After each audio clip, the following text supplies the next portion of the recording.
স্থায়ী ক্যাম্পাসের দাবিতে সিরাজগঞ্জের শাহজাদপুরে ঢাকা-পাবনা মহাসড়ক অবরোধ করে বিক্ষোভ করছেন রবীন্দ্র বিশ্ববিদ্যালয়ের শিক্ষার্থীরা। এ বিষয়ে বিস্তারিত জানাতে এই মুহূর্তে সেখানে আছেন রিপোর্টার রিঙ্কু কুন্ডু। সরাসরি যাচ্ছি তার কাছে।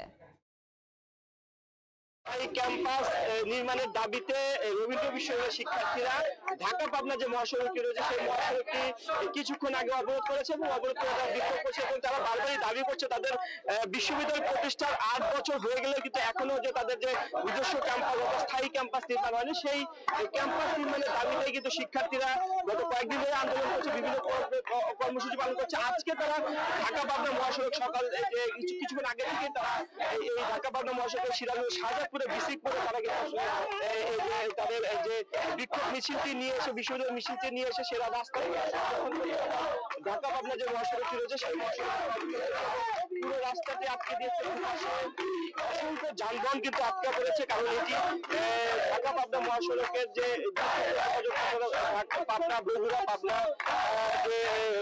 যে বিভিন্ন জেলা যোগাযোগের এই সড়কটি ব্যবহৃত হচ্ছে এবং এই সড়কটি বন্ধের ফলে কিন্তু যে যাত্রী এবং বিভিন্ন যানবাহন কিন্তু এখানে কিন্তু আসলে আটকা পড়েছে এবং তারা শিক্ষার্থীরা বারবার অভিযোগ করে বলছে তাদের স্থায়ী ক্যাম্পাস না থাকার কারণে তাদের কিন্তু আসলে ক্লাস করা সহ ক্লাস পরীক্ষা সহ বিভিন্ন যে তাদের কার্যক্রম সেটি কিন্তু আসলে পরিচালনায় ব্যাহত হচ্ছে। তারা সেই দাবিটি বারবার করে আসছে যে তাদের যে বিশ্ববিদ্যালয় প্রতিষ্ঠার ৮ বছর পার হলে তাদের যে স্থায়ী ক্যাম্পাস নির্মাণ হয়নি এবং নিজস্ব ক্যাম্পাস অর্থাৎ যে ভাড়া 3টি ক্যাম্পাস অর্থাৎ প্রশাসনিক একটি এবং 2টি অন্যান্য শাহজাদপুরের বিভিন্ন জায়গায় তারা 3টি ভবন ভাড়া নিয়ে কিন্তু আসলে প্রশাসনিক কার্যক্রম বা ক্লাস পরীক্ষা এই কার্যক্রমগুলো ভাড়া চালিত কয়েকটি ভবনে তারা চালাচ্ছে কর্তৃপক্ষ এবং ভবন না থাকায় এই যে ভাড়া ভবনগুলোতে তাদের ক্লাস বিভিন্ন শিক্ষা কার্যক্রম কিন্তু আসলে অনেকটাই ব্যাহত হচ্ছে। সেজন্য কিন্তু তারা আসলে কর্মসূচি নিয়েছে এবং তারা যেটি বলছে যে